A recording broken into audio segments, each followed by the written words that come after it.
In heaven's name. It's a letter, Ma, for you. Who's it from? Aren't you going to read it? Your Pa and the boys will be in soon. We might as well wait. We'll just have to read it again when Pa gets here. Oh, please, Ma, it's for you. You've got it right. Aren't you dying to know what's in it? Seems to me you're the one that's dying.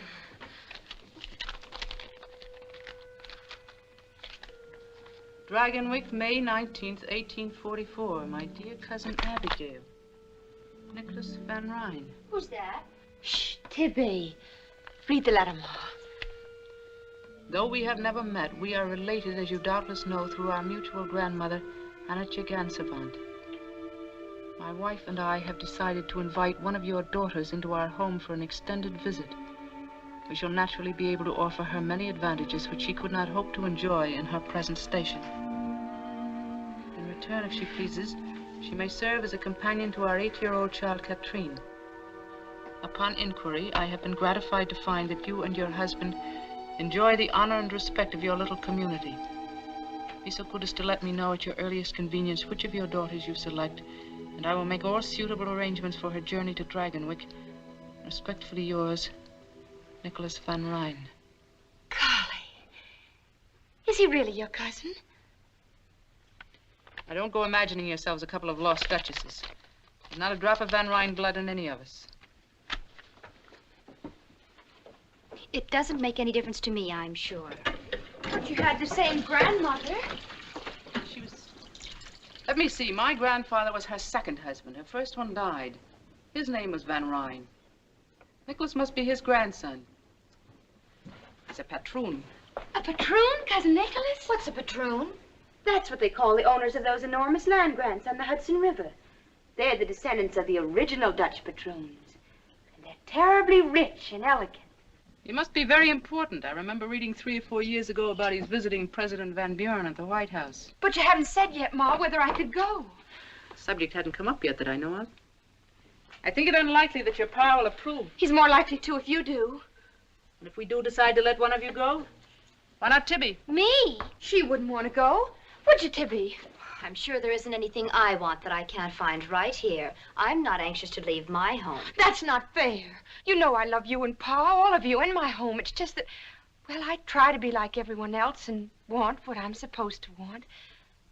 But then I start thinking about people I've never known and places I've never been. Maybe if the letter hadn't come, Oh, I don't know. I must be loony. I was killing a hen for supper. You scour the drain board. No use mooning over it. Your pa'll do whatever he and the Lord think best. There's one thing you can be sure of. They'll both feel the same way about it. This day, O Lord, there has come to me a matter of some slight perplexity. Deliver us, we pray, from hankering after flesh pots, and deliver us from vanity and false pride. However thy will be done. Keep and preserve us through the night. Amen. All right, boys, get. Tom? Yes, Pa? You water the stock and look to Whiteface. She's freshening. Yes, Pa. Tibby, is Obadiah Brown likely to come mooning around again tonight? Oh, Pa, I'm sure I have no notion of his plans. Well, if he does turn up, be sure and sit on the steps where your ma can keep an eye on you. Although I must say that Ob is a steady lad, and you, praise be, are not the flighty kind. Thank you, Pa. Now, about this letter, I'd see no reason even to discuss it if it wasn't that your ma acts like it was important. It is important, Ephraim. It might be a good thing for Randy to live for a while in a great house and learn something of the world outside this farm. I'd so like to go, Pa. Your opinion is of no consequence whatever, miss. You haven't the sense of a tomtit. You're past 18 pretty enough in time you got settled down with a man. I don't know what's the matter with you. As for this fine relation of yours, I'd like to know what right he's got to be making inquiries about us. He doesn't mean it that way, I'm sure. Perhaps the gentry have different ways of saying things. Since when do we have gentry in this country where all men are free and equal? A Yankee farmer is as good and maybe a little better than any Dutchman on the Hudson River. We'll say no more about it. Oh, Pa, listen, please. I have a feeling that the letter was kind of a sign. I think the Lord wants me to go. You know what you're saying? During worship tonight, I had a leading. Truly, I did. At least put it to the test, Pa, please, and see what happens. Are you speaking the truth? Search your heart. Very well.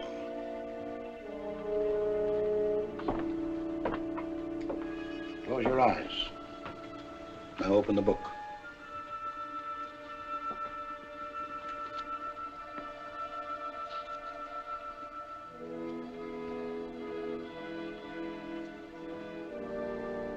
And Abraham rose up early in the morning and took bread and a bottle of water and gave it unto Hagar, putting it on her shoulder and the child, and sent her away. And she departed and wandered in the wilderness of Beersheba. Well, it's none too fitting, but it does seem to have some bearing. I'll sleep over the matter and pray on it. Come, Abby.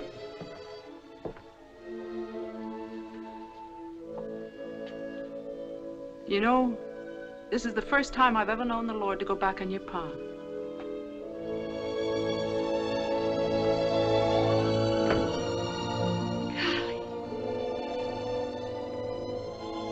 Golly Moses!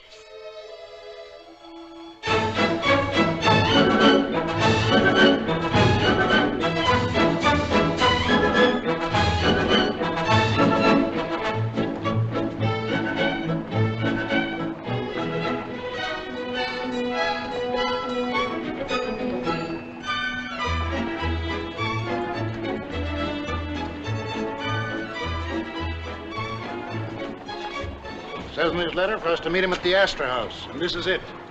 And a less fit place for God-fearing people to meet, I can't imagine. Come ahead.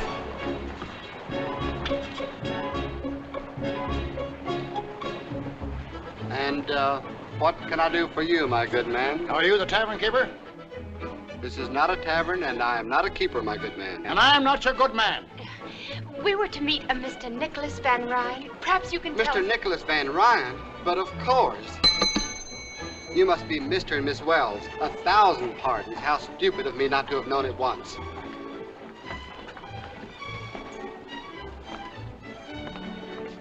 If you will do me the honor to come with me, please. Mr. Van Ryn regrets that he is not here to greet you, but he has directed that you're to have everything you wish. Everything.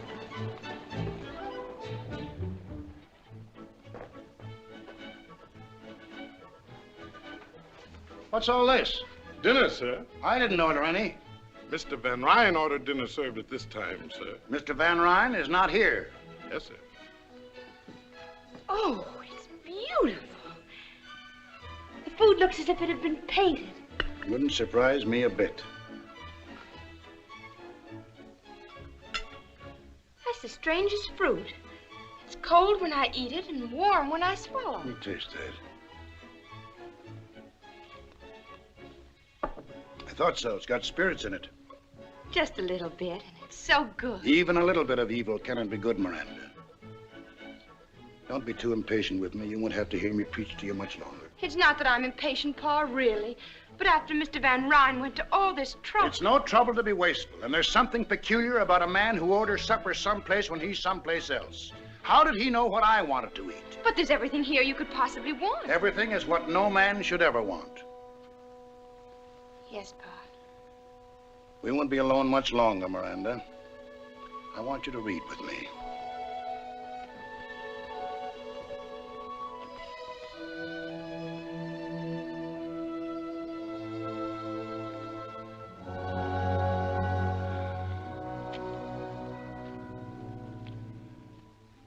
I will sing of mercy and judgment.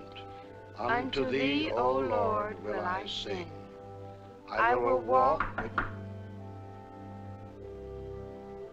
walk within my house with a perfect heart. I will set no wicked thing before mine eyes. I hate the work of them that turn aside. It shall not cleave to me. A froward heart shall depart from me. I will not know a wicked person. More coffee, Cousin Miranda? No, thank you. You, sir? No, thanks.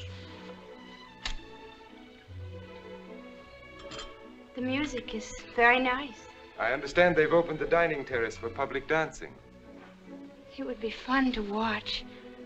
I don't know what made me think you'd be a much older man, Mr. Van Ryan. You've mentioned my age several times now, sir.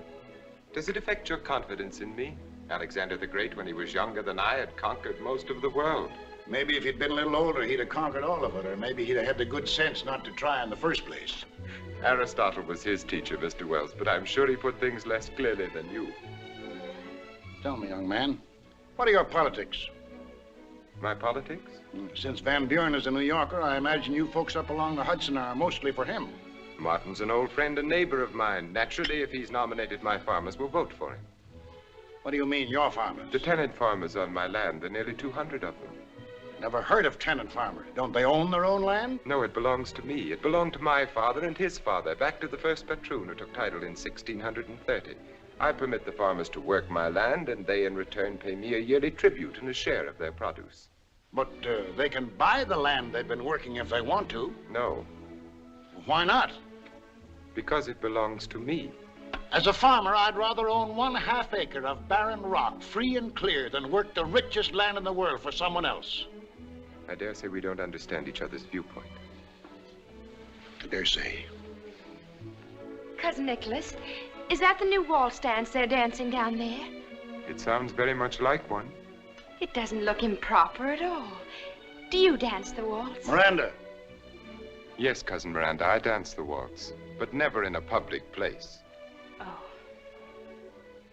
our politics may not jibe, young man, but I like your manners. Well, some good may come to you out of this venture after all. I'm glad you think so, sir. Well, it's time for bed. Don't forget your prayers, Miranda. No, Pa. Good night. Good night, Cousin Nicholas. Good night. Cousin Miranda, Yes?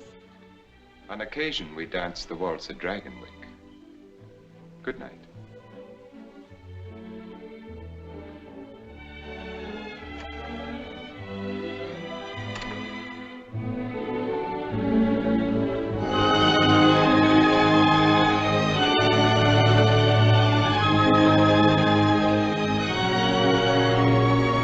Agatha, there's Dragonwyck. I can see it.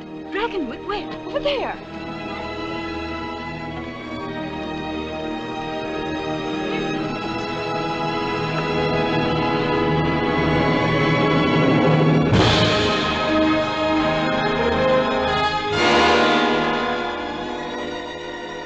Golly Moses. Cousin Nicholas! Cousin Nicholas! I saw it. I saw Dragonwyck. What have you done with your bonnet? How can you sit there so quietly?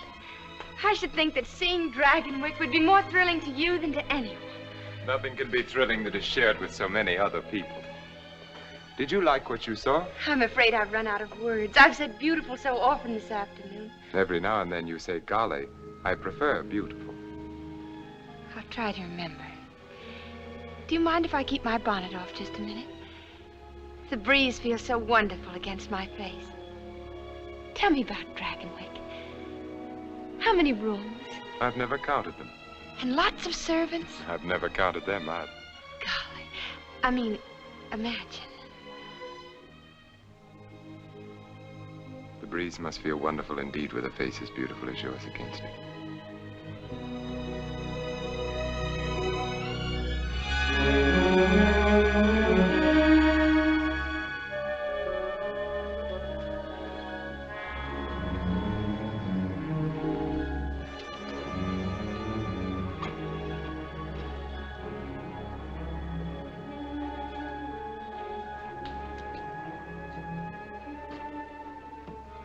Welcome home, Mynheer Van Rijn. Thank you, Magda. This is Miss Wells. Magda is our housekeeper. How do you do? I assume Mrs. Van Rijn is at dinner. Yes, Mynheer, and you'll be pleased at how well she's looking.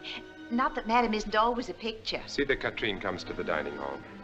Will you come this way, Cousin Miranda? Don't you think I'd better go to my room first?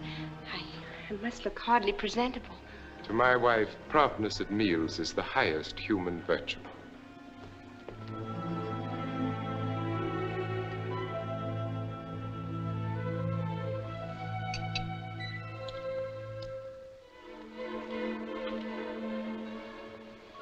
You're back.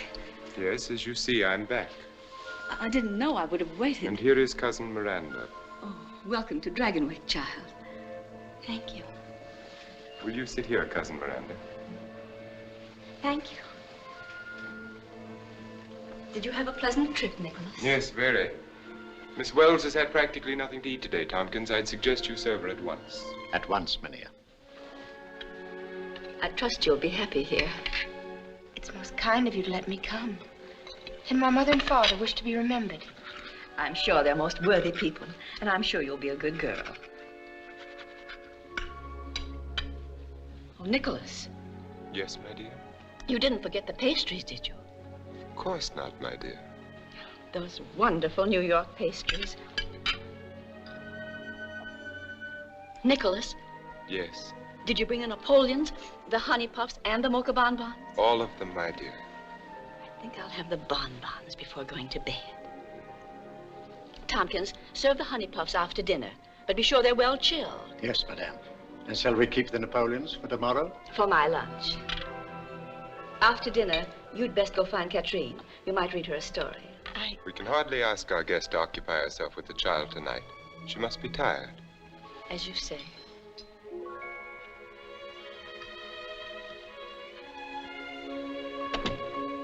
Oh, there you are, Pet. Don't shuffle your feet when you walk. And you're a naughty girl to stay away so much. I never can keep track of you.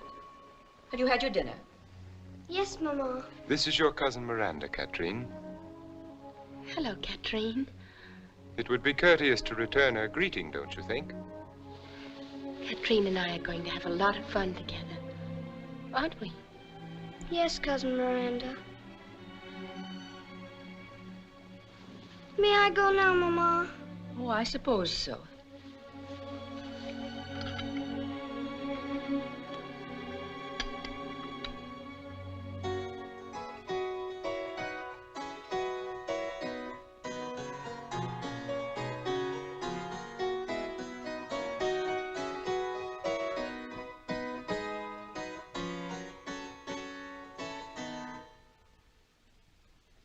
Who was she?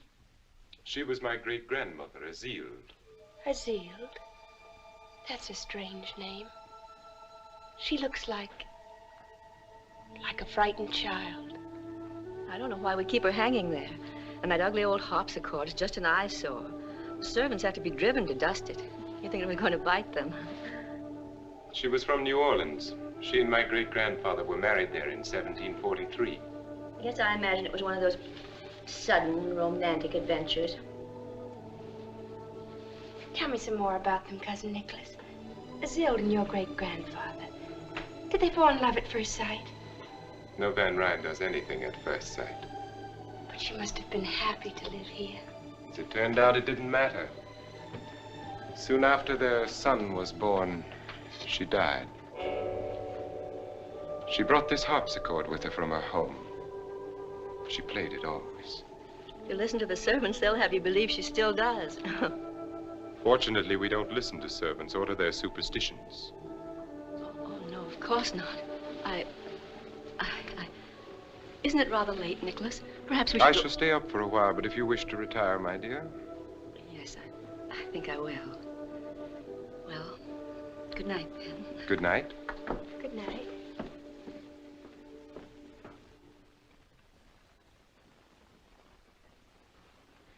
I think I have some new music that will please you more than Van Beethoven, Cousin Miranda.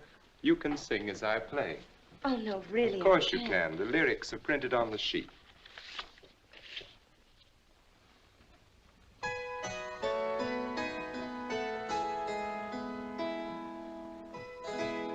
I dreamt that I dwelt in marble halls, with vassals and serfs at my side, and of all who assembled within those walls, that I was the hope and the pride. I had riches too great to count, could boast of a high ancestral name, but I also dreamt, which pleased me most, that you love me still the same. That you love me still the same. You read the words with an extraordinary understanding. I've never seen them before. Then perhaps there is someone at home whom you've promised to love still the same? Oh, no. It is getting late. I'm sure you've had an exhausting day. I shall have Magda show you to your room. Thank you. Good night, then. Good night, Cousin Nicholas. Since we are not really cousins, I can see no reason why we should continue to call ourselves so. Good night, Miranda. Good night.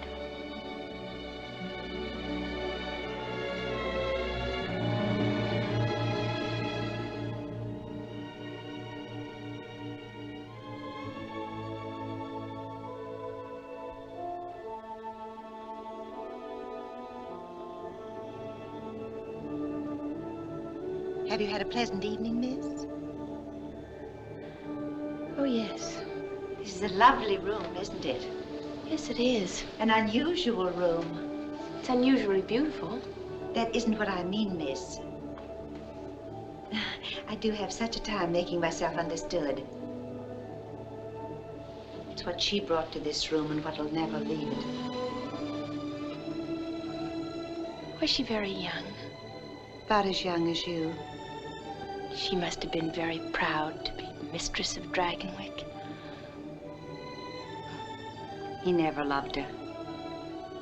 He never wanted her at all. He wanted their son. He kept her from him. He forbade her to sing and play. He broke her heart and drove her...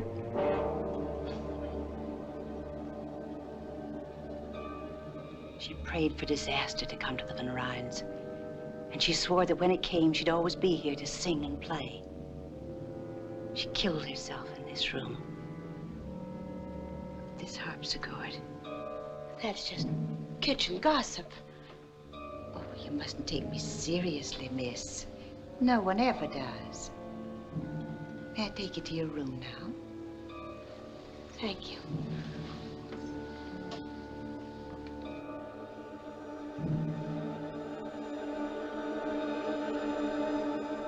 Of course, I've never heard Azeel play myself.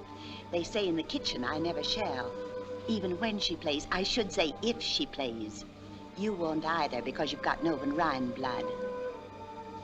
But he'll hear her, and Katrine.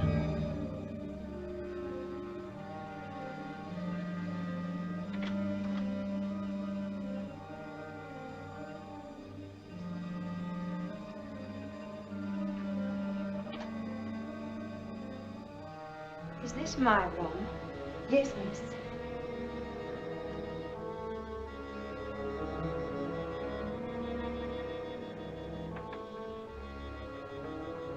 Will there be anything else you need, miss?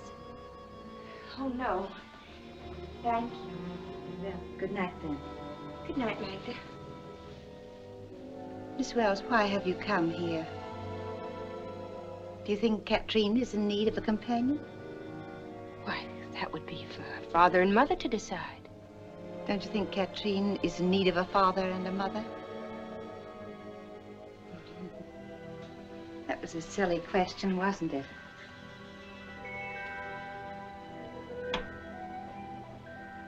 You like it here?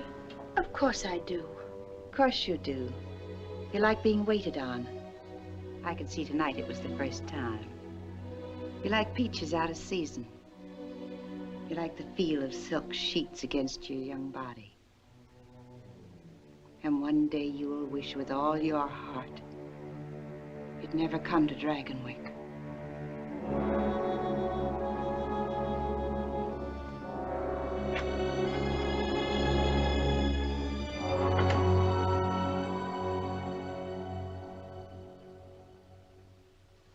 I keep getting my S's backwards. It's very simple once you get the hang of it. Up, and then a hook, and then a swing to the left, and there you are. Mm-hmm. That's right. But Pa's kind of like a teacher to you, isn't he? He's been very kind and helpful to me. What's he like? Your father?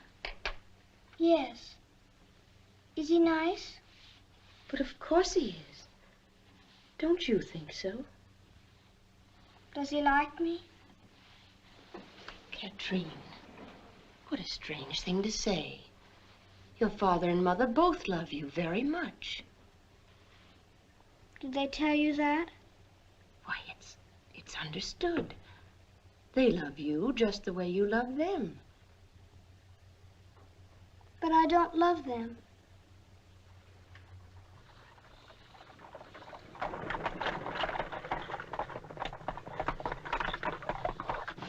That must be the de Greniers. They've come for the Kermesse tomorrow. They're staying overnight. The Count's such a funny-looking little man. It isn't polite to stare. Did you say Count?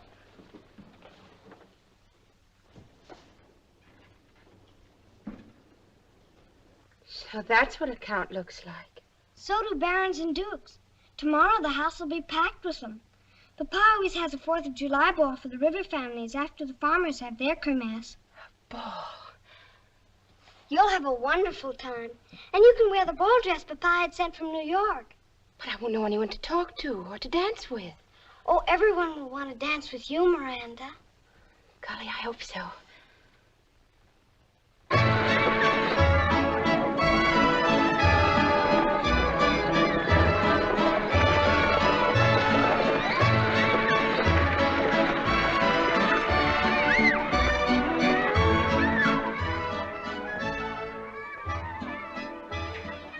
I hide every year to watch.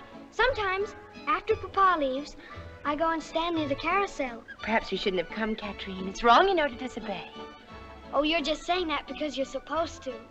Is there anything wrong about the Kermesse? No. Could watching it make me a bad girl? I suppose not. Then it's wrong to forbid me to come. That sounds pretty logical to me. Hello, Dr. Turner. Hello, Katrine.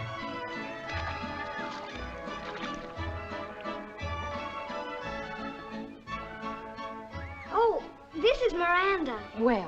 How do you do, Miss Wells? How do you do? Papa sent for her all the way from Connecticut to be my companion. She's a kind of a very distant cousin, but she's nice. I had no idea that the Van Ryns ever honored Connecticut. We're not really cousins, but Mr. Van Ryn was kind enough to invite me to Dragonwyck. Whereabouts in Connecticut? Near Greenwich. But that's all farm country. Sheep and potatoes, mostly. You seem so startled, Doctor. Haven't you ever met anyone who came off a farm? Not anyone who came off a farm to live at Dragonwyck.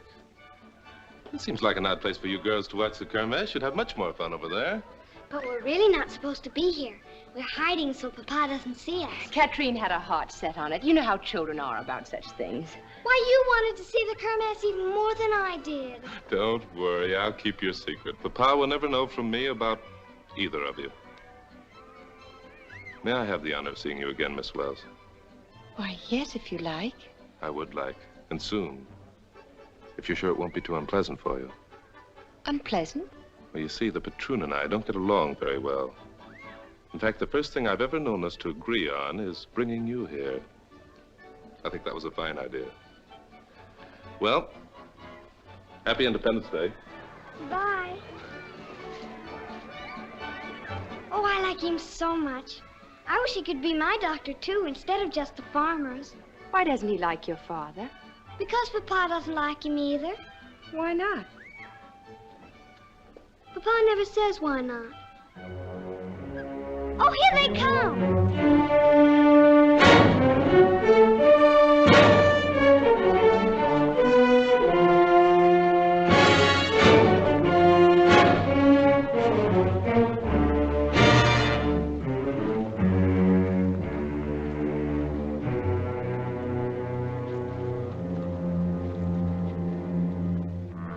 What brings you to our Kermesse, Dr. Turner? Are you expecting an epidemic of minor injuries? You never can tell, Mr. Van Ryn.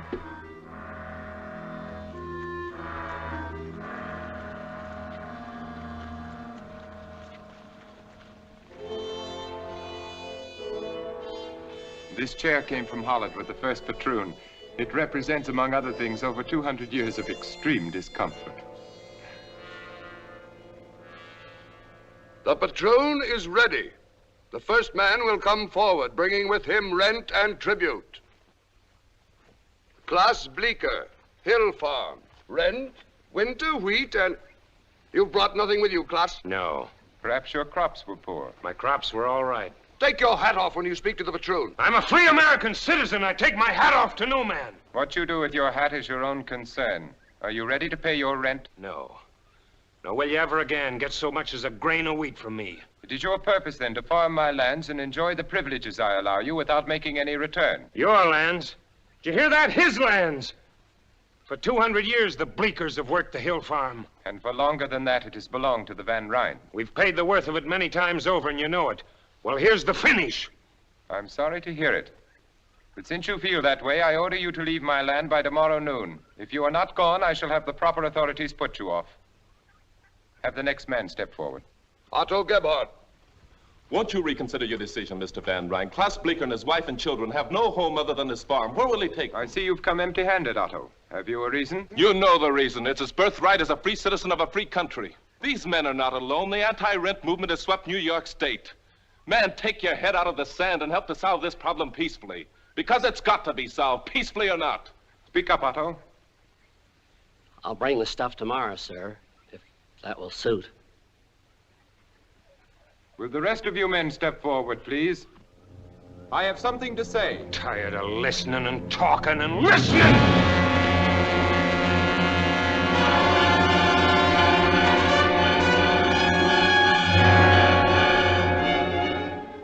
Klaas just lost his head, that's all.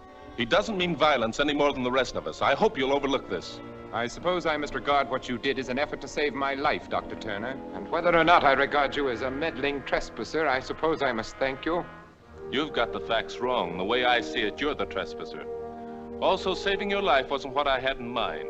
If Klaas had killed you, it would have done these men infinitely more harm than you could ever do alive.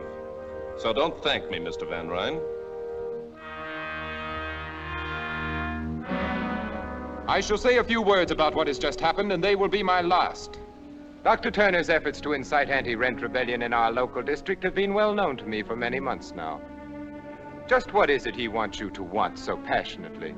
It has an assortment of highly romantic names, the rights of man, life, liberty, the pursuit of happiness, and such. And all those will be yours with the titles to a few acres of soil. Believe me, my welfare does not depend upon you. Rather, you depend upon it. But my rents and tributes and my responsibilities are hereditary, the symbols of a way of life to which I have been born and in which I shall continue to live. I shall never relinquish my position.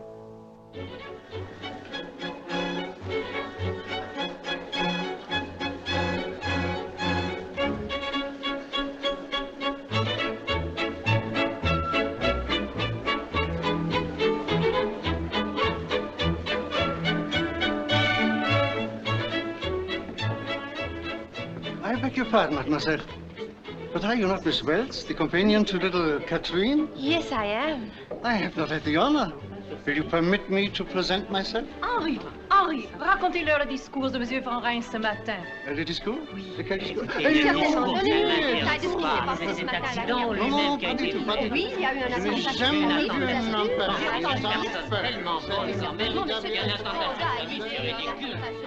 I imagine that ever so many parties are being planned for you and dear Harmon. Oh, yes. The De Wints are giving a soiree for us next month. Everyone will be there, simply everyone. Good evening. Good evening. May I sit with you? We'd be charmed. My name is Miranda Wells. I am Cornelia Van Borden. My sister Elizabeth Van Borden, Miss Helena Vanderhyde. How do you do? We were just discussing dear Cornelia's wedding to Harmon Van Brock. Do you know Mynheer Van Brock, Miss Van Wells? No, I'm afraid I don't. You see, I don't know anyone here.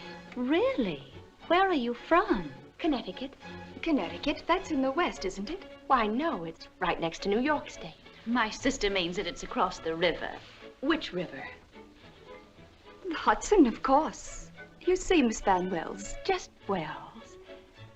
There are other rivers, you know. Do you know a city in Connecticut called Greenwich? Oh, yes, very well. I live there. It's also called Horseneck. Horseneck? What an incredible name. It seems ever so much more polite to say Greenwich. Well, it's mostly the farmers that keep calling it Horseneck. Tell me, Miss Van Wells, just plain Wells, how is dear Victoria Skirmerhorn? Victoria Skirmerhorn? You know Victoria Skirmerhorn, of course. I know of Victoria Skirmerhorn, but I'm afraid I've never met Victoria Skirmerhorn. But you live in Greenwich. Well, you see, I don't live in Greenwich. My father owns a little farm just outside. Your father is a farmer. Who is his patroon? There aren't any patroons in Connecticut. Why not? Because there just aren't any. I think that's very odd. I don't. I think my father would rather own half an acre of barren rock in his own name than work the richest land in the world for somebody else. You're raising your voice, Miss Van Wells. It's just plain Wells. And I'll raise my voice if I like. What makes you think you're so much better than I am? We never said we were. The thought seems to have originated with you. And what's more, I never even heard of Victoria Skirmerhorn.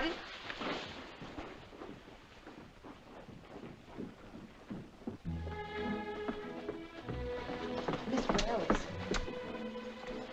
is there anything I can do for you? No, thank you, Magda. Of course, it's only my humble opinion, but I think you're the most beautiful lady at the ball. That's very kind of you, Magda. All of the servants think so. I can't understand why you haven't danced every dance. Then I suppose most of the gentlemen are spoken for.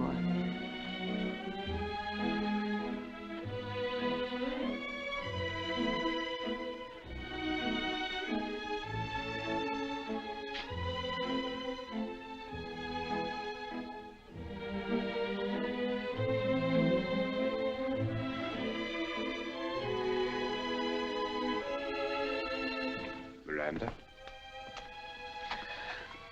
Good evening. are you enjoying the kermesse of the upper classes? Very interesting to watch. As if I were visiting a different world. And I suppose everyone has commented on your gown and how beautiful you look. Not everyone. Do you like it, Nicholas? Very much. And do you think I'm beautiful? The most beautiful lady at the ball? Yes, I do. Thank you. I'm very grateful. You haven't answered my question. Are you enjoying the ball? I said it was very interesting to watch. That's not an answer. Well, then, no. Why not? You know that answer as well as I. Because my name is just plain Wells, and I'm off a farm, and I don't speak French, and I don't belong. That's nonsense. Of course you do. I'm as good as any. Better. But it's the wrong river. I'm not from the top of the Hudson. I'm from the Connecticut river bottom. Oh, I've made such a fool of myself. Dance with me, Miranda. I can't go back in. It'll be all over the place by now. They'll laugh at me. I doubt that very much. But you don't know. I know that you'll be with me, and that if anyone laughs, we'll laugh. Dance with me. I'm afraid. You must never be afraid of anything with me, Miranda.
Are you enjoying the ball, Miranda?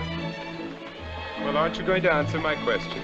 I can only think of one thing to say, and you won't like it. Say it anyway. Golly Moses!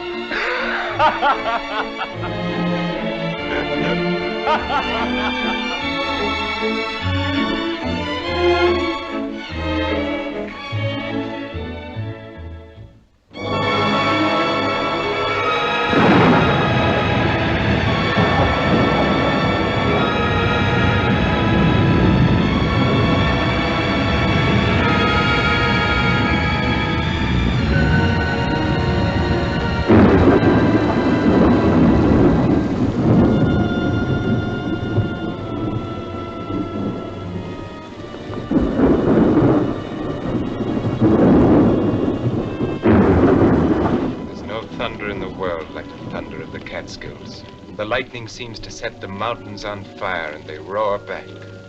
That's all very romantic, I'm sure, but it doesn't help my cold. It's never been this bad. It seems no different from your usual winter attack. But we've always closed the manor in the winter and gone to New York. Now I'm sick. If I must be here, why can't I even have Dr. Hamilton to look after me? The storm lets up and the roads are passable. The storm lets up. They never stop in these dreary Catskills. Come in. What do you want? Mynheer Van Rijn asked this be brought to you.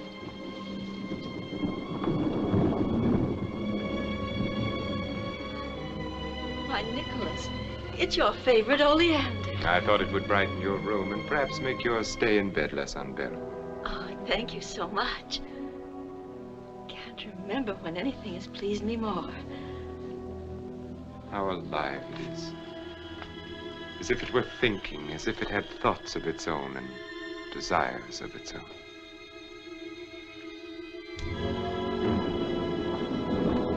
I know how greatly you treasure it, and I'm all the happier that you thought to bring it to me. And I'm happy that you're happy, my dear. Now I'm sure that you'll want to rest. Nicholas, Yes? you're going to your tower room again, aren't you? Yes, why? The servants must think it's strange that you spend so much time up there. And I find it strange that you should think about what they think. What could you possibly do up there? Possibly.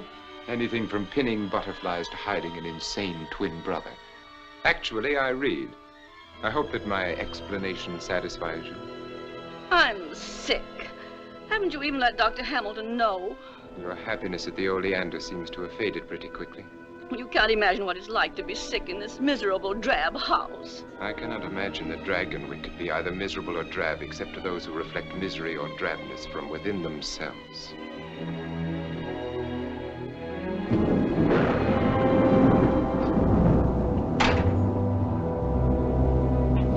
Mynheer Van Rijn, What is it, Magda? is Dr. Turner. No one is sent for a doctor. Turner, what does he want? He's come to see you. He says it's most urgent. My regrets to Dr. Turner. I am engaged and cannot be disturbed. Yes, Mynheer. Never mind.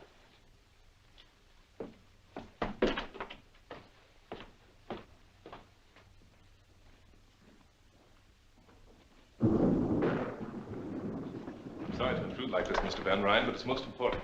Yes? Klaus Bleeker's been arrested for murder. It's a pity you weren't there to stop him this time. I was there. He didn't kill anyone. There was an anti-rent riot at Smoky Hollow. Klaus wasn't anywhere near the boy that was killed, but they blamed it on him. If by they you mean the patroons, you must also mean me. The farmers aren't going to stand for this. They've threatened to storm the Hudson jail. With shouts of liberty, equality, fraternity, I take it. Just what is it you want me to do, Doctor? Help my enemy to defeat me? I want your assurance that Klaus Bleeker will have a fair and just trial. Let me make my position clear, Dr. Turner. Whether Klaus Bleeker lives or dies is of no more concern to me than my life was to him. Or you. That seems to be perfectly clear. Good evening. Good evening. Won't you stay for dinner, Doctor? No, thank you. Miranda, have Tompkins set another place. I'd rather not, if you don't mind. Perhaps I spoke a little hastily, Doctor. I might be able to help. Well, that's a pretty sudden change of mind. What brought it on? I assume that John Van Buren is to prosecute the trial, is he not? Yes. He's a close personal friend of mine. You still haven't told me what changed your mind. Dr. Turner, you have my assurance Klaus Bleeker will have a fair trial. Now you might do something for me. Mrs. Van Rijn has a severe cold. Will you help her if you can? Yes, certainly. I'll show you to her room.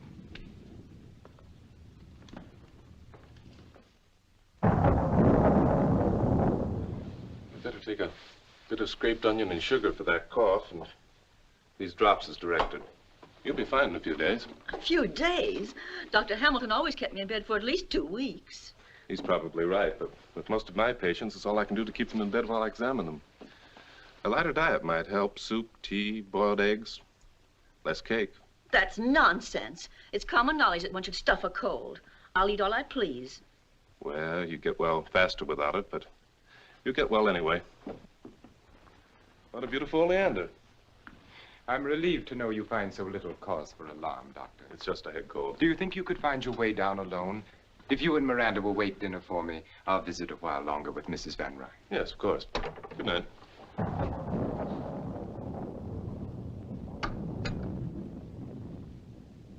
Dr. Hamilton usually encourages you to eat. But then, of course, he has the tolerance of experience and age. Turner is young and relentless. You told him you wanted to stay and visit with me for a while. What did you mean by that? Precisely what I said. Just to stay and be with me? Oh, Nicholas, you confuse me so. Sometimes when you bring me flowers and smile at me, I think... What? That you like me and want me. And sometimes... Yes? I feel that you hate me and would like me to die. Nicholas. Yes? Do you think... Could we go away together? Away? Alone, just the two of us. When I'm well again. Of course we will, my dear. As soon as you're well again. I feel well enough already. In that case, even Dr. Turner would approve of your finishing your dinner. Shall I bring your cake? Oh, yes, thank you. You know, it's funny. The day we first met, last summer at the Kermesse, I thought we had very much in common. As time went on, we'd have more and more. But the way it worked out, frankly, right now, I don't think you have the slightest idea what to talk to me about. It's funny, isn't it? Would you care for some sherry wine, Doctor? No, thank you. I believe I'll have a glass. Forgive me, please. We fell to reminiscing, and it wasn't until Magda came in that I remembered you were waiting. We shall dine at once. Of course, Doctor, you're not to think of starting back on a night like this. You'll stay over. No, really, I We'll have... consider your objections overruled and the matter settled.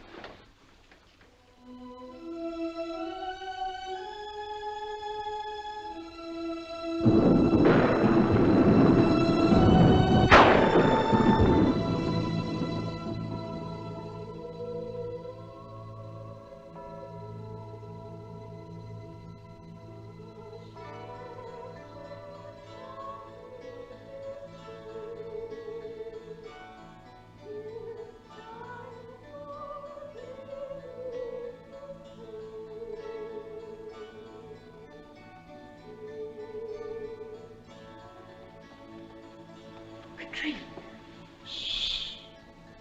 Why aren't you asleep? Because I don't want to sleep. It's so beautiful. What is? Don't you hear it? It woke me up. Such a pretty song from down there. You've been dreaming. It's a lady. She's singing and playing the harpsichord. Katrine. It's like a lullaby. But it must be funny, because every now and then she laughs. There, she's laughing now. Don't you hear it? It's getting louder and louder. Oh, I don't like it now. Make her stop. I'm afraid. I'm afraid. Make her stop. Darling, it's no one. Really, it isn't. You must believe me. It's... Well, I can remember when I was a little girl. I used to imagine things so hard that I thought they were real. But don't you see, if there were anything, I'd hear it too. It stopped now. Of course it has. It never started, really.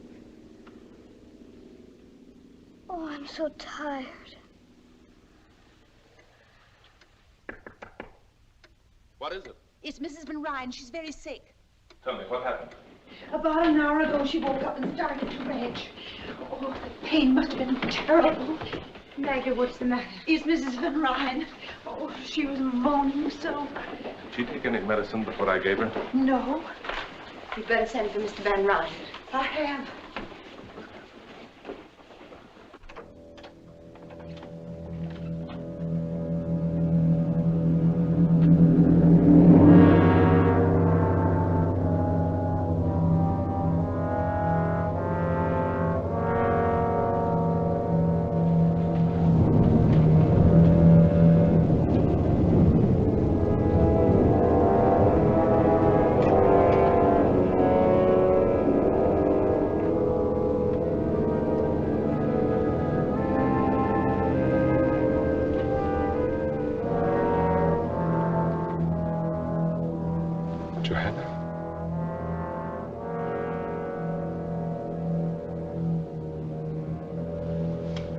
Dr. Turner.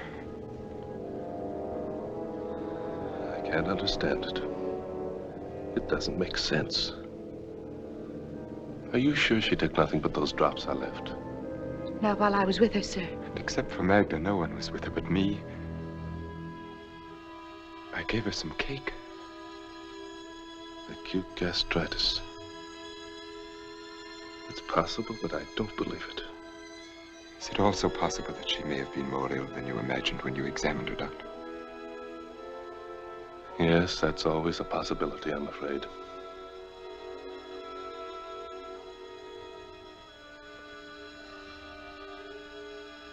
See that the pastor is notified at once. And have him come to me.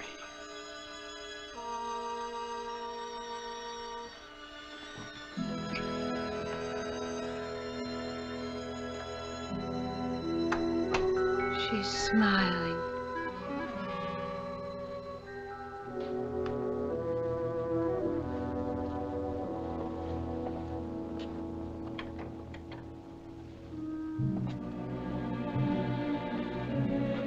I'm sure he didn't mean that you were to blame. Whether he meant it or not. I don't know why she died. That's shameful, isn't it? For a doctor not to know. It's funny the way she ate. Almost passionately, as if she wanted from eating what she couldn't have.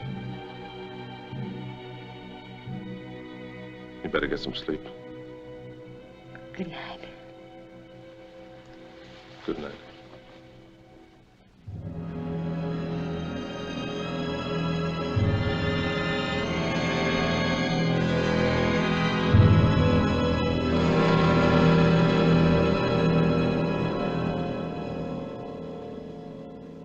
I remember how the chapel bell rang on the day Johanna and I were married. Tonight it is soft and sad, but then it was loud and ugly, and my head ached with the noise. Johanna laughed and said it was a heavenly bell that would ring for us until death. We were never happy, but our life together was tolerable until Katrine was born. And then we knew that Johanna could have no more children, that I was to have no son, that there were to be no more Van Ryns after me, that I was to be the last. I wish I knew something that I could say that would help you. I want to so much. Do you, Miranda?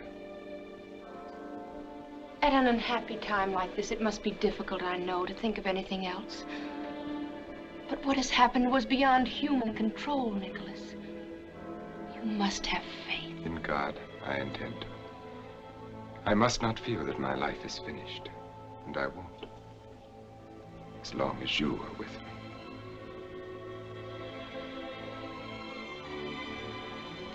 The bell has stopped now. It must be nearly dawn. Miranda, you've known as well as I that this was inevitable, that we were inevitable. I didn't know who you were, or what, or where. Out of all this world, why should I have called to you and no one else? And why should you have come to me and no one else?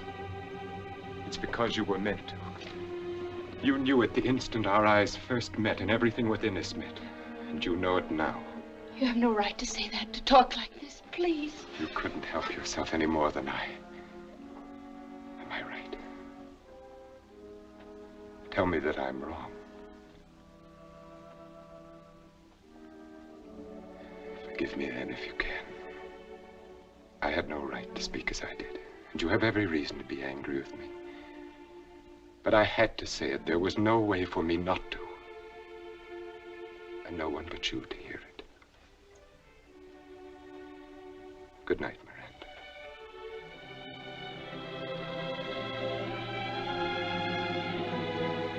Good night, Nicholas.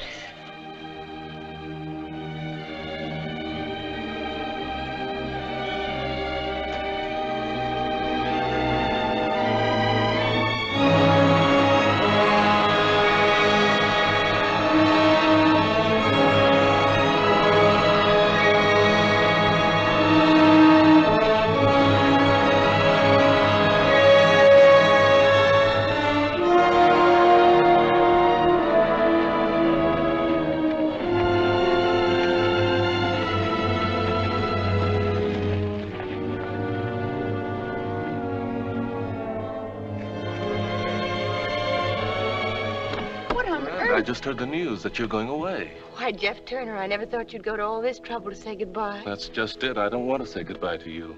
But, Jeff, I'm going home. Well, that isn't what I mean. I think it's fine that you're going back to your folks. What I mean is, Greenwich isn't so very far away after all, is it? I know, Jeff, it isn't. And I was thinking that maybe I could come there and visit you in a month or so. Of course, Jeff, whenever you're passing through. Would next week be too soon? Well, I know our relationship hasn't been exactly... Well, I've teased you mostly and sometimes made you angry, but I've always thought that in time I could show you how I really felt. And that maybe... Miranda, you understand what I'm getting at, don't you? Yes, I think I do. I'd like to think that in time... Jeff, I said in time...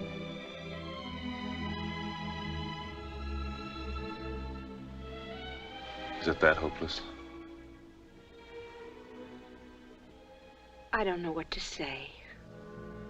Well, there's not very much you can, I guess. Well, have a nice trip. Thank you, Jeff.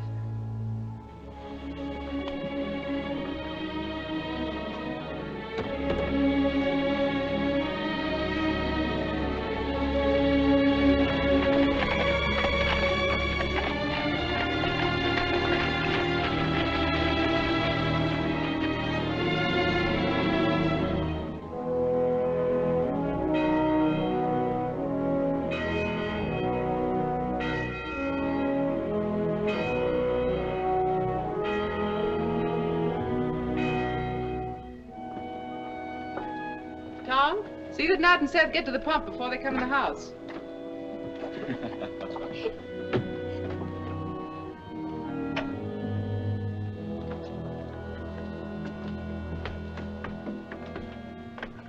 Come inside. I want to talk to you.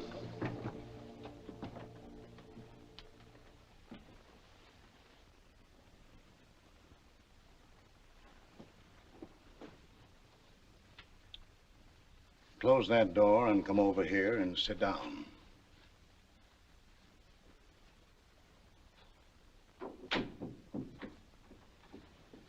That was a nice sermon today, Pa. Strange you should say that. Struck me you weren't listening too hard. I heard every word of it. Struck me your mind wasn't on it at all. Where is your mind? What's the matter with you? Nothing's the matter, I tell you. Now, Abby, I'm going to get to the bottom of this. I've made up my mind. But if there's nothing the matter... You were the first to see it. For months you've fretted and worried. Miranda can't sleep. She won't eat. She can't smile anymore. Talk to her, Ephraim. All right. I'm talking.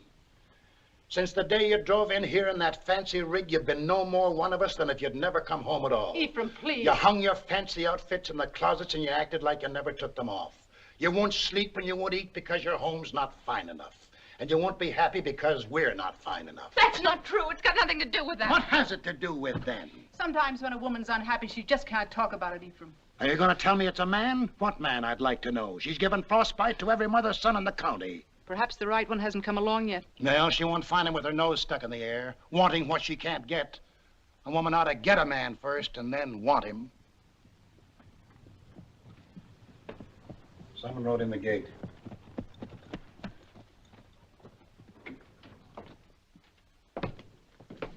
Here's a message for Ephraim Wells, Esquire, from Weed's Tavern in Greenwich. Who's it from? I don't know, but I can tell you how to find out. Read it.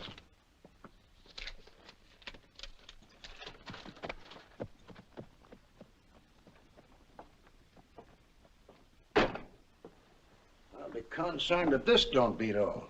Nicholas Van Ryn is stopping in Greenwich and is coming here this afternoon to see me on a matter of the greatest importance.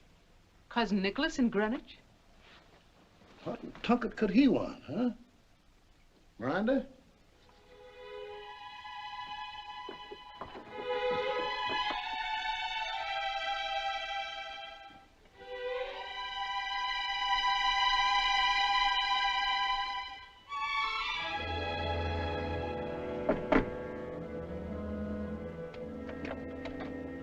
Mr. Wells, how do you do? Nicholas.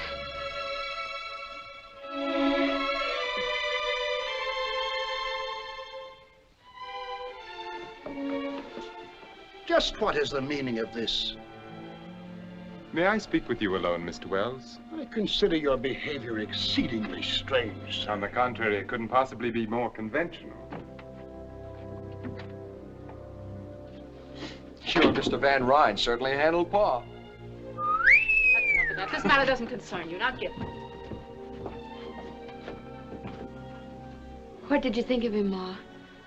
I don't know. We weren't even introduced.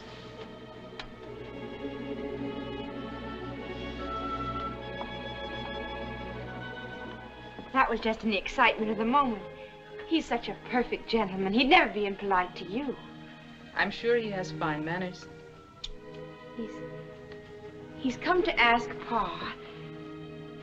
He wants to marry me. I know. How do you know? Ever since you've been home, you've never brought his name up once. A woman's apt to be that quiet about a man she loves. Besides, you've ironed that dress every week now for 2 months. Miranda, child. Yes, Ma. You love him very much. Of course I do. Are you sure? Why do you ask that? It's just... Maybe I shouldn't have let you go. Maybe Dragonwyck should have stayed something to read about and dream about. My dreams came true, Ma. Can't you see? Ever since I was a little girl and built a castle in an apple tree. But you can't marry a dream, Miranda. What about him? Do you love him? But it's all Nicholas. Nicholas is all of it.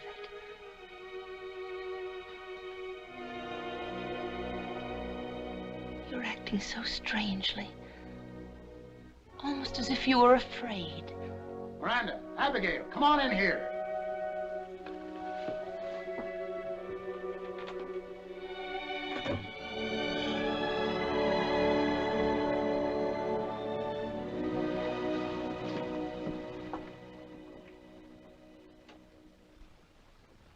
Says he wants to marry you.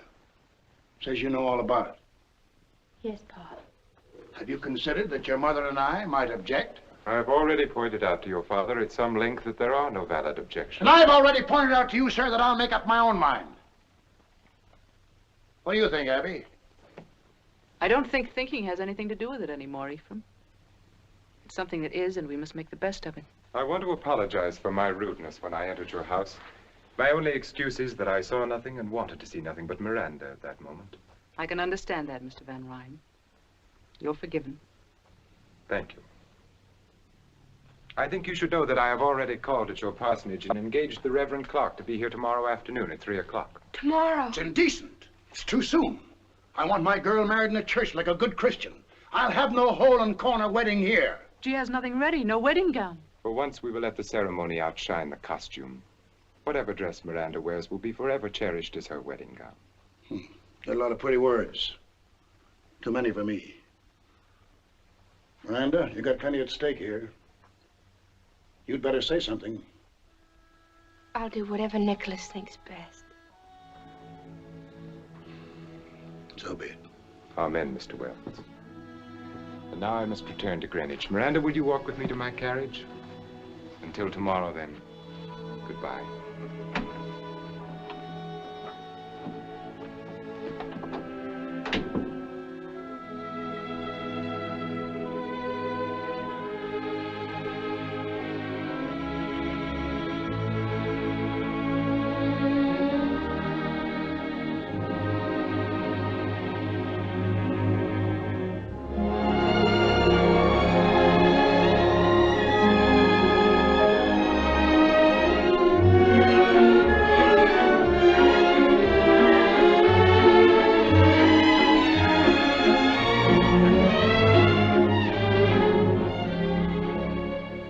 Which carriage have you sent to meet Mr. Van Ryn at the landing? The lander, madam. Have the grooms their new uniforms? Yes, madam.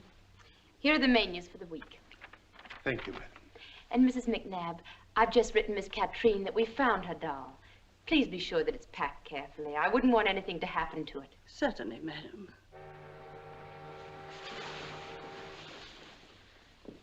We'll let the linen room go until this afternoon. Perhaps we should let it go until tomorrow, madam. What with Mr. Van Ryn coming back and everything? I won't overdo it. And remember, not a word to Mr. Van Ryn about everything. I want to be the one to tell him. Of course, madam.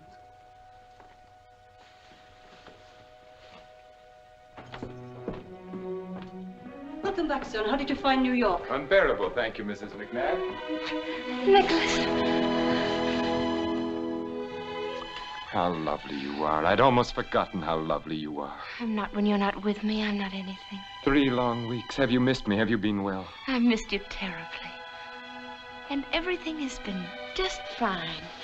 As a matter of fact... I'm having our townhouse entirely redone. A new music room. We must plan a series of entertainments for the winter season. Mrs. McNabb said I'd find you here. Oh, I beg your pardon. I didn't know.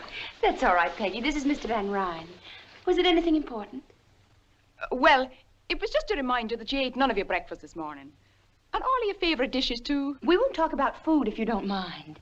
You'll eat every bite of your lunch or there'll be quite a bit of talk. You carry on as if you'd cooked it yourself. Me? I couldn't cook the bottom of a pan. But she managed to burn my best India muslin negligee. That I did, sir. The ironing is worse than the cooking. And she ruined it completely when she tried to sew it together again. True. Me sewing is even more horrible than me ironing. What would I be wanting with the likes of a greenhorn like you? Can you tell me? That I can't. But you'll eat your lunch just the same. And what was that strange little creature? That was Peggy. Peggy O'Malley. I assumed it had a name. What was it doing here? I've engaged her as my personal maid. Your maid, that untidy little cripple? She's not untidy, and her leg's no fault of hers.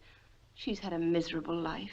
It's the strangest recommendation I've ever heard. She's bright and willing and good to me, and Nicholas, I want her as my maid. I shall have McNabb give her some extra money and a good character. It's so little to ask. Please, Nicholas.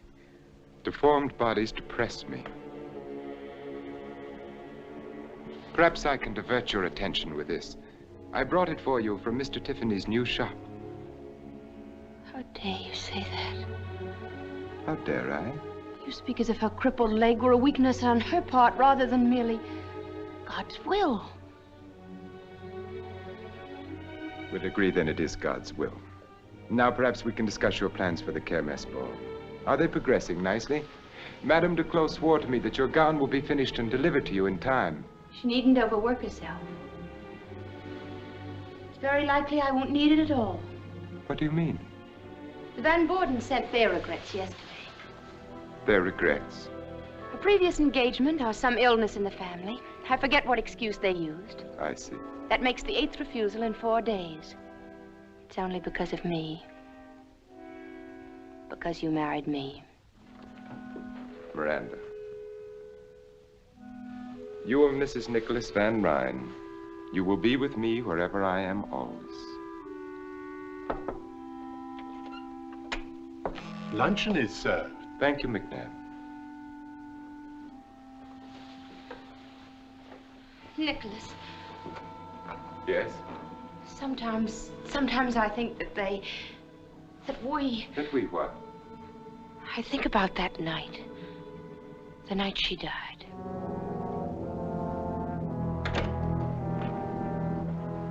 What about that night?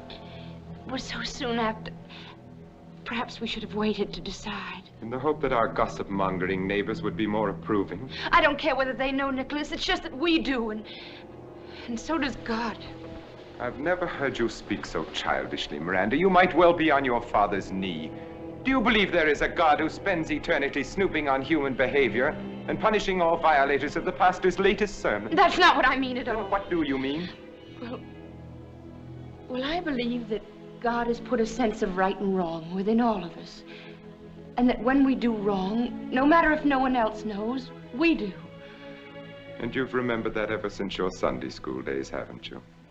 That's a good girl. Now let us enjoy our lunch. Nicholas, you do believe in God. I believe in myself, and I am answerable to myself. I will not live according to printed mottos like the directions on a medicine bottle.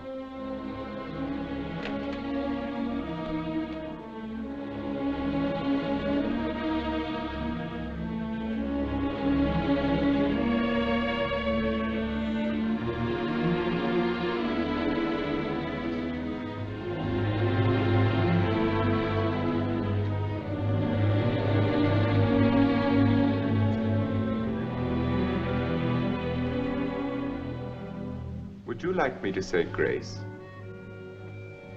That won't be necessary. Then I shall begin our salad dressing.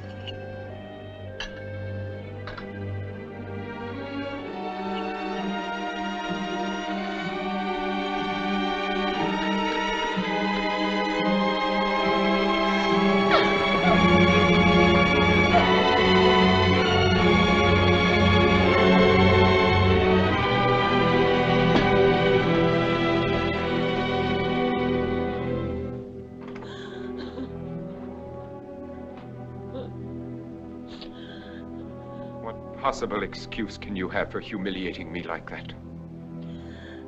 Miranda, what is the matter with you? I believe in God. It is your privilege. I have no intention. And so will my child believe in him. Miranda. And I will pray to God to make him healthy and strong and happy. Miranda, is it true? Yes, are you glad? And now may I have Peggy as a reward, if nothing else? Have I done something to please you at last?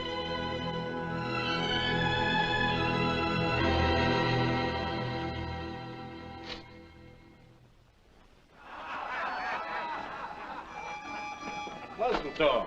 They're celebrating. I'm going to celebrate, too, and get drunk. John Young's our new governor, and the farmers of New York State have got a right to celebrate and get drunk. Hand me up my ancestral chair.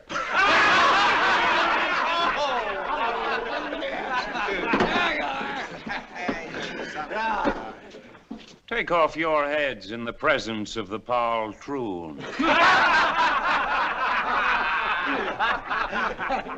Tom Wilson, come forward, bringing all your money and all your crops, and thank the good, kind poltroon for taking them off your hands.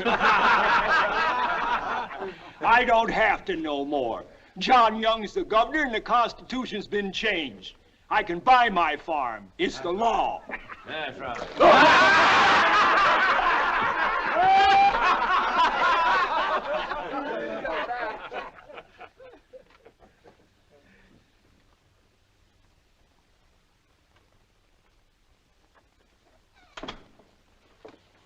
Dr. Turner, will you come with me at once to Dragonwyck? We need you urgently. Is anything wrong? Mrs. Van Ryn is having a baby. Her time is here. Dr. William Brown has been staying at the manor. I had him come from New York. He's a fine doctor. He's a fool. I beg you to come. There are certain symptoms. Have you any reason to think she's in danger? Mrs. Van Ryn, I don't know that she... Doctor, nothing must happen to my son. All right.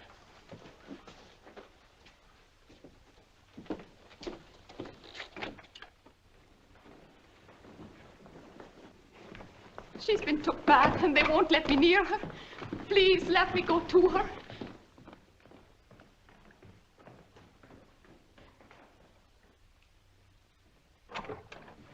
What is it, Dr. Brown? What has happened? Everything's quite all right, Mr. Van Ryn. Quite. Are you certain? I assure you. Dr. Turner, I want you to take every precaution. Mr. Van Ryn, would you and the nurse step out while I consult with Dr. Brown? I can see no reason Your for presence here can only be upsetting to you and to us.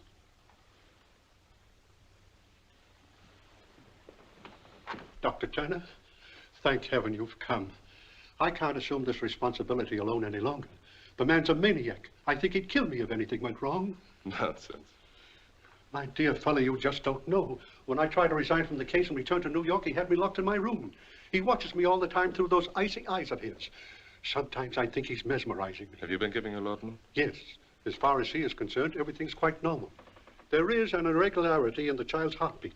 But as you know, it's sometimes hard to catch through the stethoscope. Yes, it often is. I think I'll wait until she wakes a little before I examine her. In the meantime, Doctor, why don't you get some rest? If you'll take over for a little while, my room is just down the corridor. I will call you if you're needed. And don't worry. Thank you, Doctor. Thank you.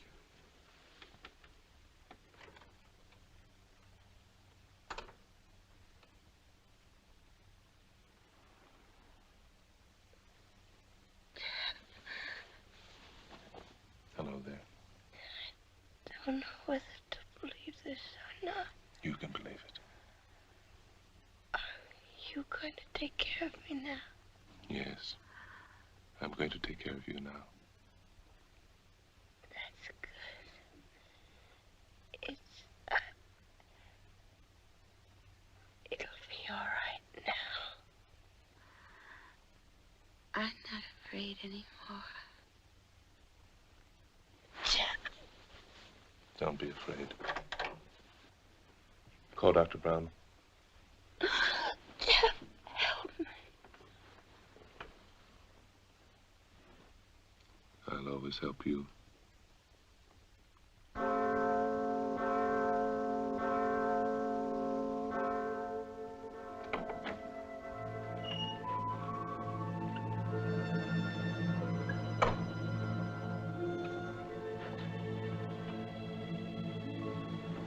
Mr. Van Ryn, there's something you must know. Your son is not well. I can't tell you how sorry I am, but at least your wife has come through beautifully, and in time there's no reason why you can't have other babies. My son is entirely well, Dr. Turner. I appreciate your services, and you will be suitably recompensed. But he can't live. His heart is malformed. It's a miracle he wasn't stillborn. It's nobody's fault. Nothing could have prevented it. It's just a tragic accident. You will find a carriage waiting to take you to your home. You just won't face facts, will you? You never believe anything you don't want to.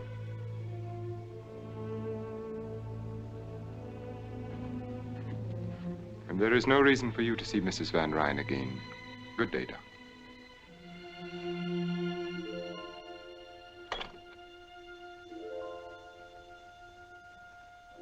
Adrian Peter van Ryn, I baptize thee in the name of the Father, and of the Son, and of the Holy Ghost.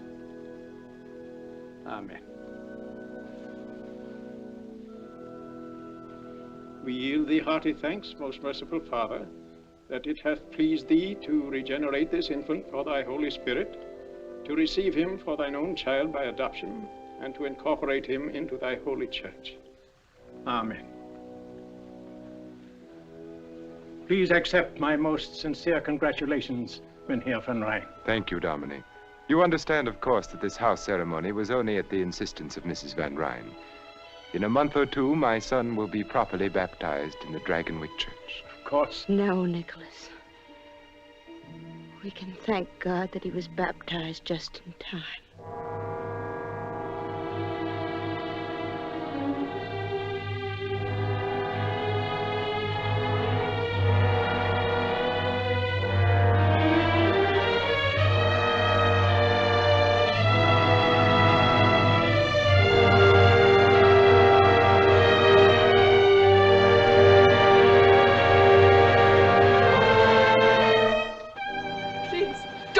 Now, please. You loathsome little cripple. Why should you have been permitted to live and not my son?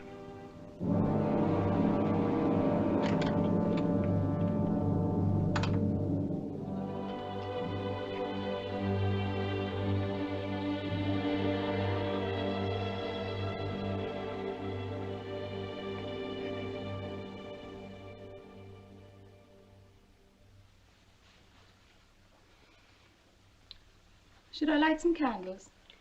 No, I like to sit here in this half dark. You'll ruin your eyes. How long has he been up there this time? A week, perhaps more. Ever since he got back from New York. And before that... I'm sure it isn't very pleasant for him, Peggy. And what is it for you? Shut up there for weeks on end without a word or a sound. If it was any man but him, I say he keeps a bottle up there in that tower room. Peggy. Kiss them.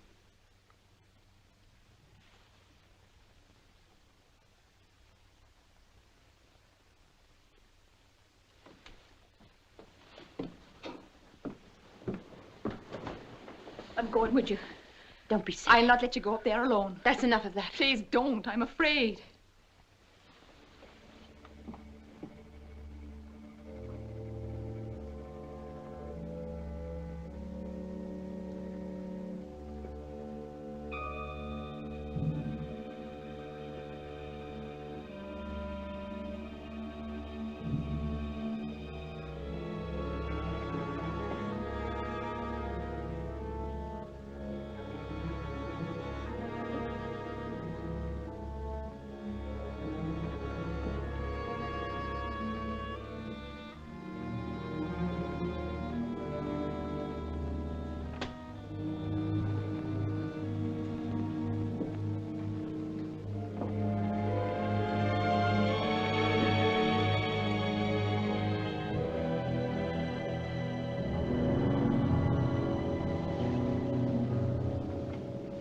Oh, it's you. Yes, Nicholas.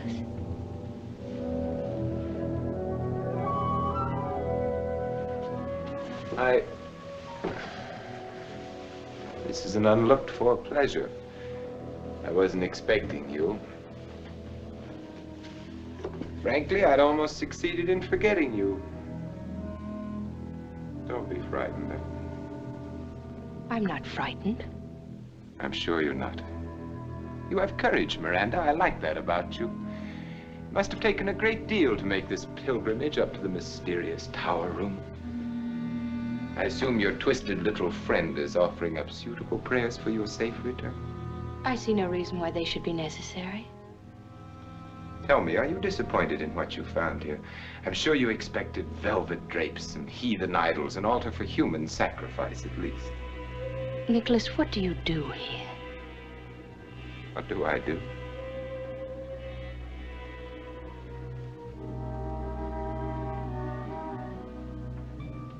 I live. I'm sure you mean a great deal by that, but it isn't very clear to me. Didn't expect you to understand. How could you? Don't be offended. By ordinary standards, you're quite intelligent. But I will not live by ordinary standards. I will not run with the pack. I will not be chained into a routine of living which is the same for others. I will not look to the ground and move on the ground with the rest. Not so long as there are those mountaintops and clouds, limitless space.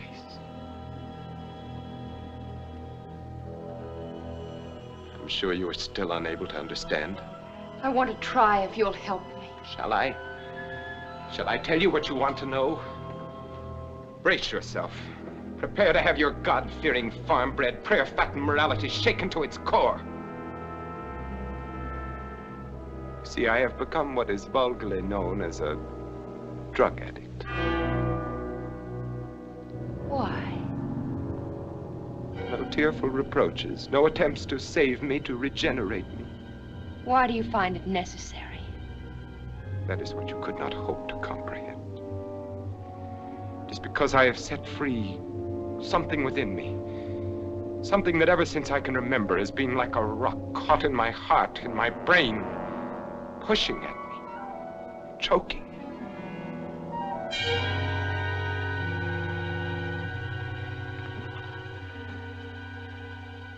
I know you better than you think.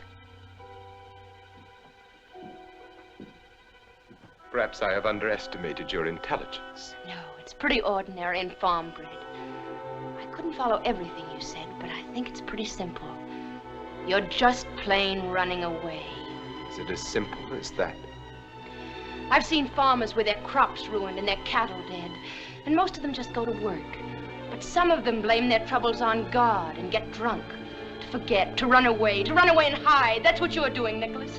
Whenever you've come up against something unpleasant that you couldn't change, like the rent laws. Or the death of my son. Our son. Get out of here. Nicholas, let me help. I don't need to be helped. Help me, then. Please don't shut me out like this. Let me be unhappy with you and happy again. Let me be part of you. Let me love you and love me, too.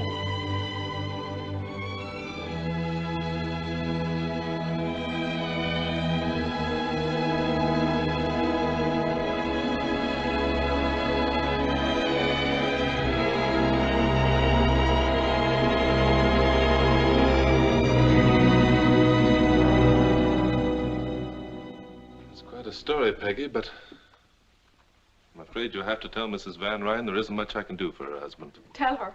She doesn't even know I've come here. Then what? And do you suppose I'd so much as whistle to get help for him? It's her I'm afraid for, Dr. Jeff. Afraid of what? I can't say right out, but there's a blackness in that house and in him. His coming and going, the look in his eye when he watches her. You've got to come and take her away. What makes you think she'd want to go? Whether she wants to or not. I'm only a doctor. I've got no right You can't leave her there to be hurt and hurt again. Not knowing what she's done wrong or how to do right. Happy as a child because he so much as sends a plant to her room. Plant? An ugly-looking growth to my taste from Egypt or Asia. Has she been taking her meals in her room? Yes, oft times. Why? Come on.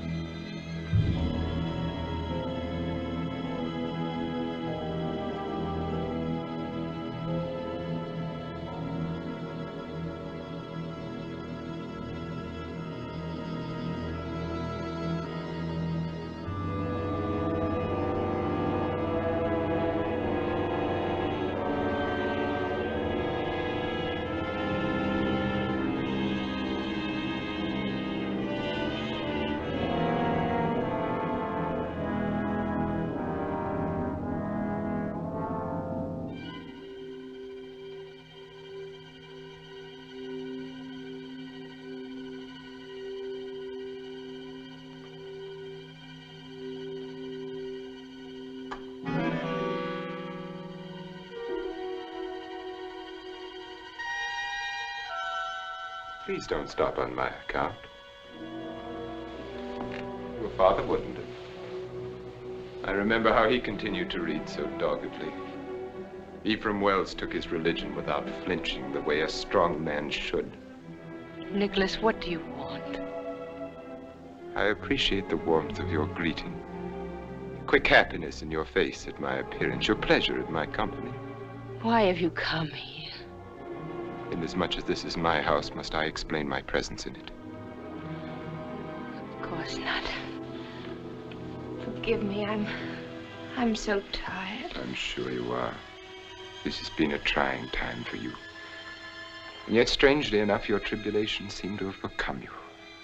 I cannot remember you more beautiful than you are now.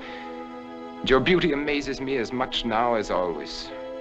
Your strength, the earthiness of your peasant stock, and more, your grace, your unexpected look of quality. It would be a pity if we were not to have another.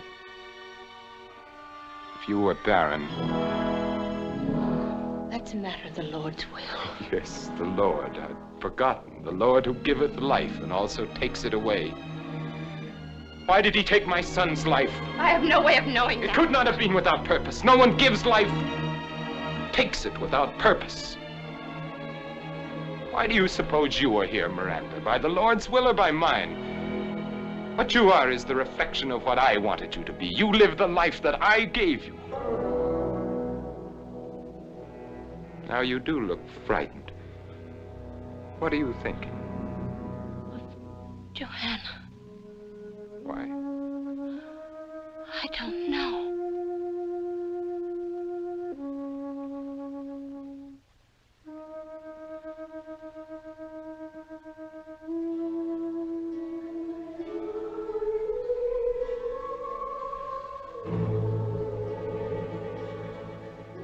Do you hear it? What? Nothing. Wind through the trees. There is no wind. There is. A creaking board somewhere. It's not important. It's stopped now. But I didn't hear anything. Neither did I. Yes, you do. It's from the Red Room. The harpsichord is ill. Stop it. Then Katrine did hear her that night when Joanna... And you must have heard it, too. And you must have been listening the night our little son... I never believed it, really. But now I do.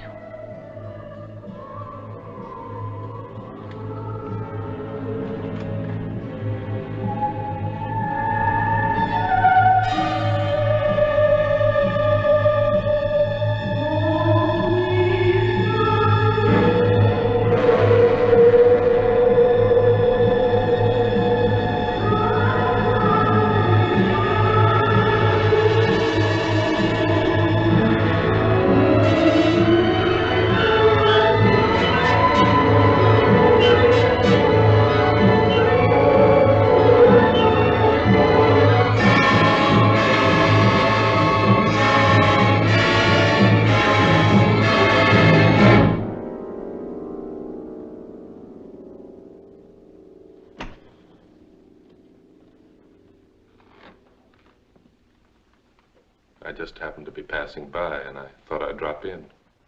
Passing by. I see. Summoned in the best heroic tradition by the faithful little cripple. And have you an army of farmers equipped with pitchforks lurking in the garden? No. That fight's all over, and you lost it. But Peggy seemed worried about you, so I Do I thought... look as if I needed medical aid rushed to me in the dead of the night? You can hardly expect a diagnosis from me based upon your appearance alone. It's good to know you have become more careful in your diagnoses, Doctor. I can recall when you were less thorough. I've improved a lot since then. There was much room for improvement. May I be frank? You're not a very good doctor, Dr. Turner. There are too many things you should know that you don't. I still insist I've improved. For one thing, I've learned a great deal about plant life. I would think that human life were more to the point. I've discovered that the two are strangely related. You know, in a way, you're responsible for it all. How nice. We must discuss your discoveries sometime soon. What about right now? Jeff, what are you doing here at this time of night? The patroon and I are discussing flowers. Flowers? And while we're on the subject, I suppose you've thanked him prettily for the lovely plant in your room? I don't understand. It doesn't matter, he does. Is it as pretty as the plant in your late wife's bedroom the night she died? You're letting the discussion become rather morbid, Dr. Turner. I was never able to forget that plant. At first I thought only that it was very beautiful, but I've learned since then it was also very deadly. Nicholas, what does he mean? It's a glucoside, similar in action to digitalis, but much more toxic. I guess it was a good idea to have a doctor on hand that night you asked me to stay for dinner. Weren't you lucky I wasn't a better doctor at the time? It was all so legitimate. Your wife with a bad cold. She couldn't possibly have tasted anything in the cake. It was all soaked with rum anyway. I don't believe it.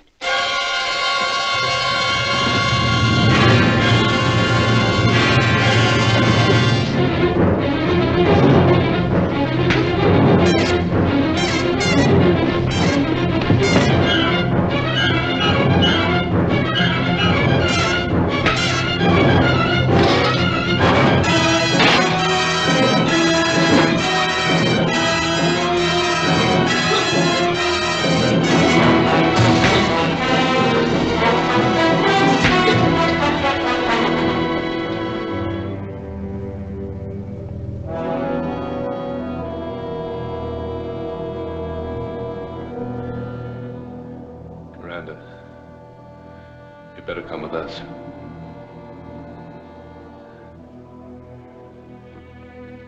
Come on.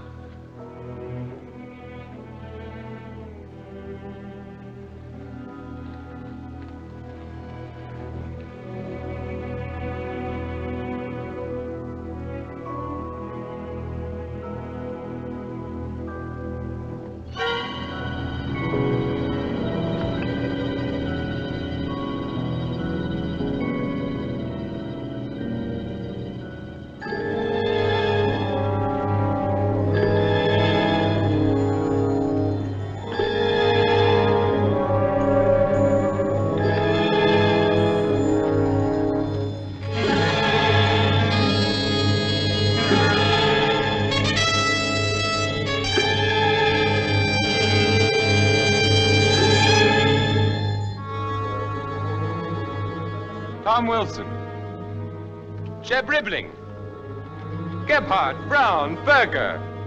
Come forward, all of you. I have something to say to you. Apparently, I have not yet been able to make my position clear.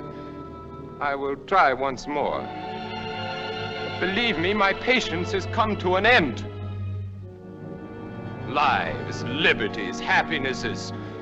Pursue them where you will. Sing and dance and dip them in bronze if you like. But you will not destroy Dragonwyck. You will not take away from me what has been mine for more than 200 years. No babbling idiot of a governor will make laws that have to do with my manor, with the manor that my son... that my son will inherit.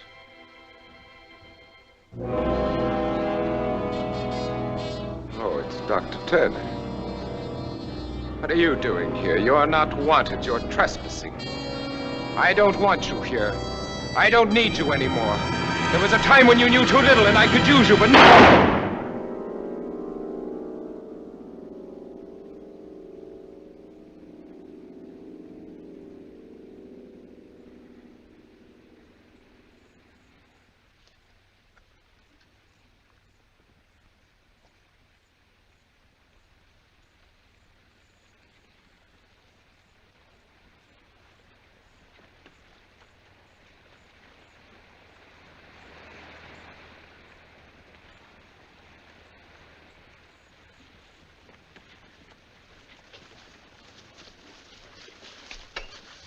If you don't mind, Mr. Van Ryn, I'll have to ask you to come along with us.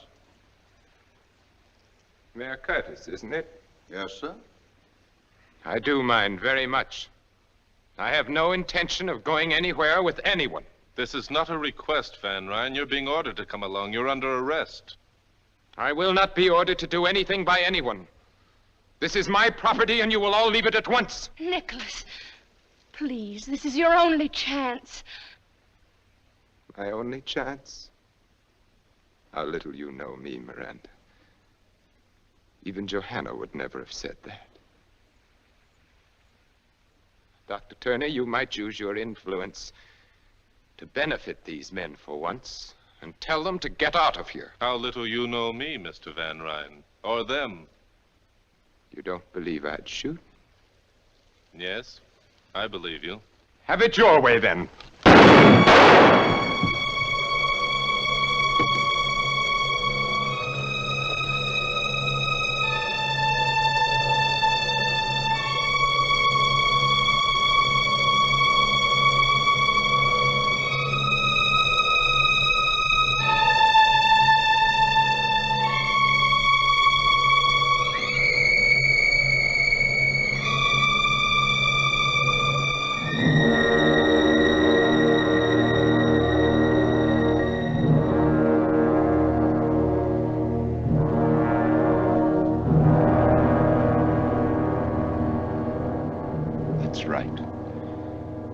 Take off your hats in the presence of the patrol.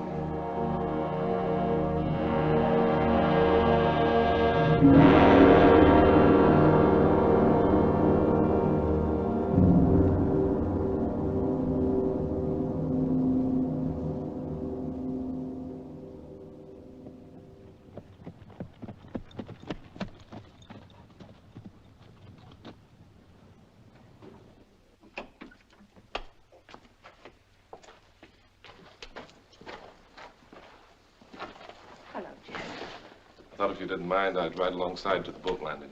You're welcome to ride inside. Well, thanks. I'd like nothing more, but then I'd have to ride back here and not alone.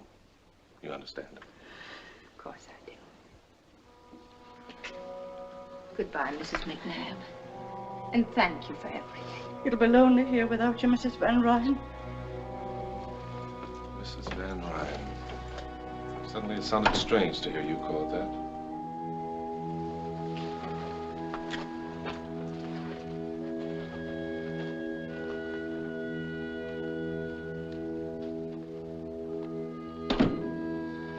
Is that all you're taking with you?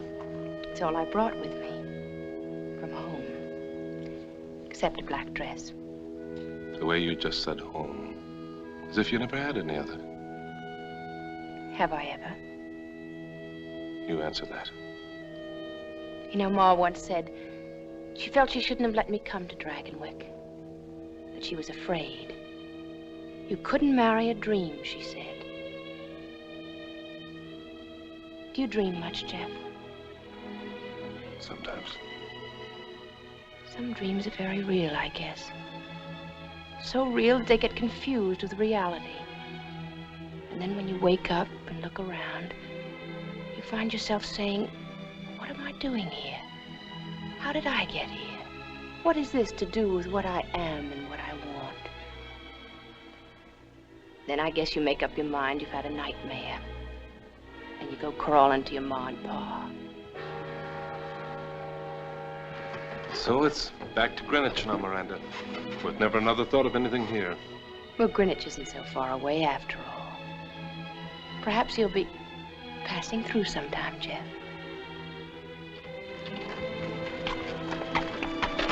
Would next week be too soon?